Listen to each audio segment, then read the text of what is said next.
انظروا إلى هؤلاء المهابيل المغيبين في الأردن، مبسوطين بأن رجل من عندهم مات ويقولون أنه في الجنة. لماذا؟ لأنه قتل آخرين. متى تفهم المهابيل في الأردن وسوريا ولبنان والعراق واليمن وكل الأمة الإسلامية بأنه لا يوجد رب يزكي قاتل؟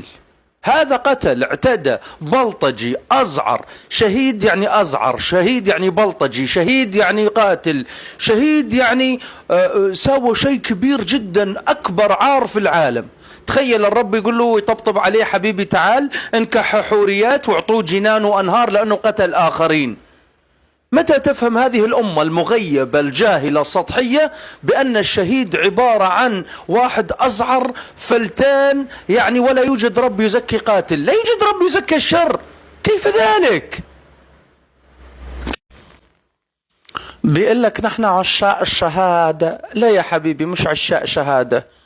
هو عنده أباتشي وميجو متطور عليك ويعطل أجهزتك، وعنده ميجو أباتشي، وأنت ما عندك غير جحاش والصخل والمعز واللطميات والشعارات الدينية، فإجباري بدك تموت. ما تقول أنا عشاق الشهادة والموت عنا عادة وهذا الكذب. خلاص قل له: يا غربي، يا متطور، يا دولة الفلانية، قل له: يا أخي أنت متطور، عندك طائرات، وترى إذا بتضربني بموت بهفطاس. بس ما تقول لي عشاق شهادة. كلكم خايفين من الموت وما حدا يتمنى الموت، وحتى اللي يتمنى الموت ويموت خلص هو خسران، يعني هو بالنهاية فاشل، هو انتصر عليك، موتك، دعسك. انت لما تتباهى بعدد شهدائك في لبنان ولا في الجزائر ولا في القطاع عند الفلسطينيين وقضية الكدش، حبيبي كل الأمم تتباهى بعدد قتلى وخسائر العدو. الأمم الشريفة، الأمم اللي عندها كرامة، طبعا أقصد الأمم الأخرى، يقول لك اتباهى بعدد قتلى العدو. روح شوف الفرنسي عنده متحف الجماجمك ولا لا؟ ما افتخر بشهدائه أو بقتلاه. يرسل لك طيارة بدون طيار، انت تقول الشهادة والموت عنا عادة لأنك فاشل، لأنه ما عندك خيار غير الموت، ما عندك خيار غير السحل، انك تنسحل وتندعس يا عمري يا حبيبي. انت لما تفتخر بعدد شهدائك وقتلاك كأنك تقول مرمطوني، دعوسوني، اسحلوني. صح كلامي ولا لا؟ هو انت شفت امة تفتخر بعدد قتلاها؟ هو كذبة الشهيد. ليش الشيخ ما يستشهد وابن الشيخ المفتي؟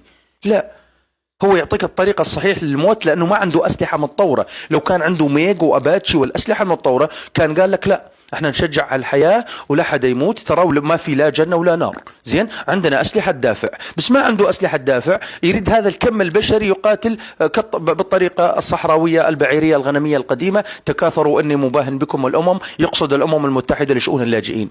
أنتم تهتمون بالكمية، الغرب يهتم بالذكاء والنوعية. تجيك طيارة واحدة تسويها فردة، تجي طيارة شنطل قنابل كذا تمحي بلدك بثواني. حتى إذا زودوا العيار شوي انشطاري ونووي، يعني بدقائق، بثواني بلدك كله خالص.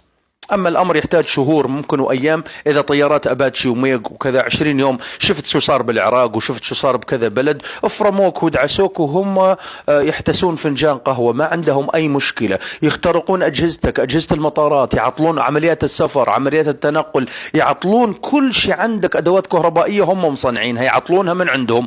طيارة الرئيس الإيراني تسقط، عطلوا نظامها، مصنوعة أمريكيا. هذا الجهاز البيجر ولا غيره يعطلونه من عندهم. إذا هو المصنع هو يعطل. انت ايمت كنت مصدر؟ انت لا تصدر الا اللاجئين. زين، وتموت وتقول انا عشاق شهادة لانك فاشل، لانه هاي نهايتك، اجباري بدك تموت. ليش؟ لانك فاشل، متخلف، ما عندك اي قوة ولا اي علم ولا اي فكر، وعدوك يتطور الليل مع النهار، وانت بشعارات قديمة، بانفاق قديمة، بسلاح قديم منسق. الحرب المقبلة يا حبيبي تعرف شو هي؟ الحرب المقبلة يفجروا لك بالبحر تسونامي، يرتفع المي يشيل بلدك بثواني بدقائق. يلقحون غيمة بالغيوم، يلقحونها بكمية كبيرة من الغيوم. الطيارات تطلع تلقحها بالصوديوم، عرفتوا؟ تطلع طائرات التلقيح، اكتبوا تلقيح الغيوم على جوجل وعرفوا التفاصيل. يلقحون هاي الغيمة، يعرفون امتى تصير فوق بلدك وتمطر ويروح بلدك كله بالفيضان والطوفان. عاد انت شو تقول؟ مثل طوفان نوح المبحوح نوح ايش؟ ترى كله خرافات. انت تقول قضاء وقدر، يطلع المشايخ ويقول لك قضاء وقدر، هي اذا ظل مشايخ اصلا. أي قضاء وقدر؟ هزات ارتجاجية اليوم، زلازل، كله مصطنع، منطقة يحددونها كذا على الانترنت، يحددونها كبسة زر تزلزل المنطقة الفلانية، تسونامي، في تفجيرات بالبحر، انت قضاء وقدر، كله عندك قضاء وقدر، ما خلاص انت ولا، وتفتخر بعدد قتلاك وفطائسك وتقول اسحلوني، وتفتخر بعدد المسحولين والمقتولين. ما هذا انهزام. لا، يقول لك يراهن على ما بعد الموت. بعد الموت ما في شيء اصلا، وانت تراهن على ما بعد الموت لانك فاشل هنا. اذا فاشل هنا فاشل هناك. ما في شيء اسمه بعد الموت. بعد الموت بس حدا يموت ويرجع يخبرنا. انسى موضوع بعد الموت. هاي الأمة تراهن على ما بعد الموت لأنها فاشلة على أرض الواقع. ضحكوا عليكم بكذبة الشهيد وكذبة الشهادة. لما يموت حدا تزعل عليه أمه، أخته، ابنه يموت. هذا اللي مات من كم يوم، هذا الهبيلة اللي مات في الأردن ولا هناك ولا هناك، زعل عليه ابنه، أمه، أخته، قبيلته، عشيرته، ما راحت غير عليه. طيب وين مصيره؟ دود أكل صرمه، انتهى الأمر. وإذا كان في إله راح يخوزعقوا على 7 خوازيق. ليش؟ لأنه لا يوجد رب وإله يقبل القتل والاعتداء على أي إنسان في الكوكب. زين، حقيقة، طب منطق اتكلم لك. زين، فحبيبي موضوع الشهادة انك انت تكون قاتل وبلطجي وشبيح وازعر وتقتل ناس اخرين حتى لو كانت ديانتهم اخرى، تجي على الرب تقول له ربي قتلتهم، يقول لك برافو بيبي، اعطوه جنات، افتحوا له الريسبشن، يلا شباب اعطوه المفتاح من الريسبشن، وزعوا له حوريات، يلا انكح يا بيبي، قتلتهم، برافو.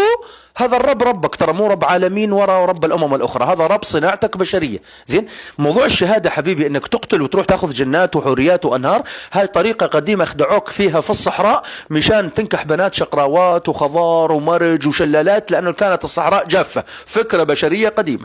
كذبة الشهيد والشهادة، لا يوجد لا فطرة ولا فطيرة ولا، كله أساطير بشرية. ضحكوا عليك، كذبوا عليك، وتحداك إذا يموت المسؤول أو ابن المسؤول، وتحداك إذا يموت المفتي أو ابن المفتي أو الشيخ يستشهد. قول له خيو مو تقنعنا بالشهادة، مو وفي مثل هذا فليتنافس المتنافسون. طيب تعال يا عمي أنا وأنت نموت سوا ونروح على الحرية. يقول لك لا لا، أنا ولا ابني، أنت تموت. يقول لك ليش؟ يقول لك أنت تموت. العوام، اسمكم العوام. تعرف شو يعني العوام؟ العوام يعني لما يجي النهر يجرف المي، يجرف النهر الفيضان، في شيء بالنهر وسخ وتنك مصدي ودود وكذا، كل شيء الوسخ هذا اللي يجرفه هذا اسمه عوام. يروح العوام ويظل الجبل الشامخ، يظل هذا السيد وابن السيد والملة وابن الملة. اليوم سعر لتر بول مقتدى وسعر لتر بول المعمم أغلى من سعر لتر النفط في بلادنا. ليش؟ يتباركون فيه. حتى التربة اللي تسجدون عليها هي من براز المعمم، من براز السيد. صدقني تصنع من براز السيد، صدقني. مي رجلين زوم الإيراني، المي يغسلون رجلين ويشربون ايش؟ وين كرامتكم؟ وين كرامتكم؟ عشاق شهادة ونموت والموت عنا عادة. انت تقول هذا الكلام لانك غير متطور. لو كان عندك اسلحة واباتشي وغيره ما تكلمت اللي بالموت. بس انت الان اقنعوك انه شهادة ومهادة لانه ما عندك غير حل انك تندعش وتموت. لا يوجد عندك حل اخر على الاطلاق. فما تيجي تقول لي احنا عشاق شهادة وتفتخر بعدد شهدائك. لا يوجد امة شريفة وعندها ذرة من الشرف والكرامة في العالم تفتخر بعدد قتلاها الا انتم. غلط. كيف تفتخر أنت بعدد قتلاك؟ كيف؟ يا رجل، حتى عند العرب قديما يقول لك الثار قتلوا منا رجال نقتل 10 منهم. إيه، ما يصير أنت تفتخر بعدد قتلاك هذا. ولا يوجد رب يزكي قاتل. شهادة ومهادة إيش؟ الشهيد واحد بلطجي، واحد أزعر، واحد شبيح، واحد قاتل. الشهيد إنسان سيء. وكلمة عبادة شيء سيء. حتى لو كان في إله بينك وبينه عبادة، الإله لما يطلب منك عبودية هو إنسان سيء. تخيل أنت إنسان عادي بالحياة يطلب منك تعبده أو عبودية، راح تقول له هي عادة سيئة. نفس الشيء بينك وبين الإله، عادة سيئة. ما في إله أساسا، هي أساطير بشرية كلها، وخدعوك بالشهادة وكذا ما عندك حل أصلا إلا تموت. أصلا أنتم شعب منهزم. قديما لما كان عندكم جحش أو حصان، وعند الغرب جحش أو حصان، كانت تغزون عليهم وغزيتم الأمازيغ شمال أفريقيا كذا، هنا الأندلس وكذا، غزيتم ونهبتم وسرقتم ونكحتم. نعم، هارون الرشيد كان يقول إلى نقفور كلب الروم، يقول للكاتب تبعه اكتب إلى نقفور كلب الروم، اكتب سأرسل إليك جيشا أوله عندك وآخره عندي. الآن إيش يرسلون عليك؟ أباتشي. قديما كان عندهم جحش وعندك جحش، كان شعارك اقتلوهم أن ثقفتموهم. اليوم عندك جحش وعندهم أباتشي F-35. انت لازلت تفتخر بأبطالك وتاريخك وتشكو من الاستعمارات. اعتداءك على الآخرين تسميه فتح، واعتداء على الآخرين عليك تسميه استعمار. هذا هو استحمار لشعوبكم. الاستحمار هو عندما تقنع شعبك أن اعتداءك على الآخرين فتح واعتداءهم عليك استعمار. هذا هو الاستحمار. يكفي استحمارا للشعوب ولعقول الملايين. الغرب فهمانك والدول فهمانتك والدول تتطور الليل مع النهار، وانت خليك غاطس عشاق الشهادة، الموت عنا عادة. اصلا ما عندك حل غير الموت، وما عندك حل غير الدعس، وما عندك حل غير تموت وتراهن على السراب اللي بعد الموت. ادخل جنات انهار، انت وجه انهار ووجه جنات. انت عيش هنا مثل البشر، عيش على الارض مثل البشر، وبعدين عيش هناك جنات وانهار عشاق الشهادة. اصلا اللي ينبح بهذا الكلام ما عنده حل غير انه يندعس ويموت، وهو عارف مصيره اصلا. جاي والله احنا قتلانا في الجنة وقتلاكم في النار. اللي بس اسكت، يرسلوا لك طيارة بدون طيار تفرم امك على ابوك وتسوي بلدك ثريدة ثريدة ثريدة. لعبة بيك لعبة ما صارت ولا جرت. اوه توقعت هالشيء، توقعتوا هالشيء انتم؟